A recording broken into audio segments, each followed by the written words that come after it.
ईहड़ों में न बांटिए। अरे हमारा वतन तो समंदर की तरह है, हमारा वतन तो समंदर की तरह है, इसे तालों और झीलों में न बांटिए। इस हिंदुस्तान की मिट्टी में एक से बढ़कर एक बेटे हुए। इसी सितंबर 28 सितंबर जन्मोत्सव है किसका? सरदार भगत सिंह का। उनकी मां ने कहा कि बेटा मैंने तेरे लिए दुल्हन देख ली है। मां भगत सिंह की शादी करना चाहती है। भगत सिंह कहते हैं कि नहीं मां, इस जन्म में तो आजादी की दुल्हन ही मेरी दुल्हन हो सकती है। और उन्होंने कहा कि आबो हवा जहर है, आबो हवा जहर है, चारों तरफ कहर है, आलम नहीं है ऐसा कि इश्क कर सकूं मैं तुझ पे मर तो जाता, पर क्या करूं मेरी जान, हालात ऐसे ना है कि इश्क कर सकूं मैं। वो खून भीगी होली, वो सिर कटी बैसाखी, वो खून भीगी होली, वो सिर कटी बैसाखी, ऐसे में तेरी चुनरी क्या चूम पाऊंगा मैं। ये मांग उजड़ा टीका, ये सुन बैठी ममता, ऐसे में तेरे कंगन क्या चूम पाऊंगा मैं।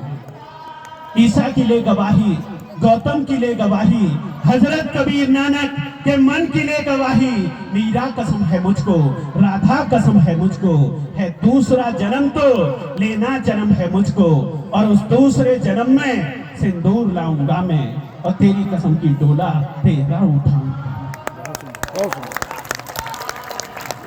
भारत माता की जय, भारत माता की जय, भारत माता की जय वंदे मातरम।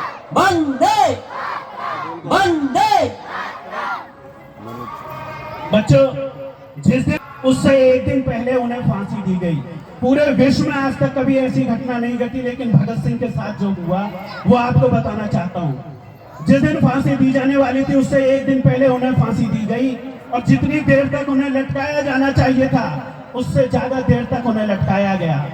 उसके बाद नीचे उतारा गया, और नीचे उतारने के बाद उनके छोटे छोटे टुकड़े किए गए, और छोटे छोटे टुकड़े करने के बाद सेंट्रल जेल की दीवार तोड़ी गई, और दीवार तोड़ने के बाद पीछे खड़े ट्रकों में फेंका गया, और उसके बाद सतलज के किनारे ले जाकर मिट्टी का तेल छिड़ककर हिंदुस्तान के तीनों बेटों को आग लगा दी जाती है। वो हिंदुस्तान के तीनों बेटे भगत सिंह, सुखदेव और राजगुरु, ये मिला उन लोगों को। तो बच्चों, इन बातों को सीखने की जरूरत है, इन पर मनन करने की जरूरत है। अरे माँ की रक्त शिराओं में जब चित्र देश का बसता है, मैं दुनिया में सर्वाधिक सम्मान अगर किसी का करता हूं तो देश की मातृशक्ति का करता हूं। और वो क्यों करता हूं? ये माँ है। सरलता, सादगी और सहजता की त्रयी से जिसका निर्माण हुआ है वो है स्त्री। और यही स्त्री धर्म, अर्थ और काम के सोपानों का संचरण कराते हुए अपने सहचर को जब मोक्ष के द्वार तक ले जाती है, और यही स्त्री जब माँ की संज्ञा को प्राप्त होती है तो दुनिया के सारे विशेषण, सारी संज्ञाएं उसकी व्याख्या के लिए छोटी पड़ जाती हैं, सारे शब्द कम पड़ जाते हैं। एक बार जोरदार तालियां इस मातृशक्ति के लिए। बहुत जोरदार तालियों की जरूरत थी मुझे आपसे। अरे यूं ही नहीं गूंजती किलकारियां घर आंगन के कोने में, यूं ही नहीं गूंजती किलकारियां घर आंगन के कोने में। अरे जान हथेली पर रखनी पड़ती है माँ को माँ होने। मेरे पास कितना समय है मुझे बता देना,